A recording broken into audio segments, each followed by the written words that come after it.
Hello guys, welcome to my YouTube channel. তো guys চলে আসলাম আরও একটি নতুন ভিডিও নিয়ে। তো গাইস আজকে আমরা জানবো দেবশ্রী রায় সম্পর্কে। তিনি জন্মগ্রহণ করেন 8ই আগস্ট 1962 সালে। তিনি একজন ভারতীয় বাঙালি অভিনেত্রী। দেবশ্রী রায় জন্মগ্রহণ করেন কলকাতার একটি ব্রাহ্মণ পরিবারে এবং তার পিতার নাম ছিল বীরেন্দ্র কিশোর রায় এবং মায়ের নাম ছিল আরতি রায়।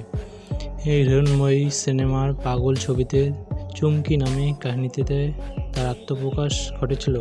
তিনি বাংলা ছায়াছবির অন্যতম সফল একজন জনপ্রিয় অভিনেত্রী। তিনি দশকের বেশি সময় ধরে দেবশ্রী রায় বাংলা ছবিতে অভিনয় করেছেন এবং 2 দশক ব্যাপী তার বাণিজ্য সাফল্য ধরে রাখেন। তিনি তামিল চলচ্চিত্র চিন্তামণি নামে অভিনয় করেছিলেন এবং পেয়েছেন 40-এরও বেশি পুরস্কার। তিনি একজন পঞ্চপ্রামী। তার অভিনীত প্রথম চলচ্চিত্র হিরণ্ময়ী সেনার পাগল ঠাকুর 1966 সালে।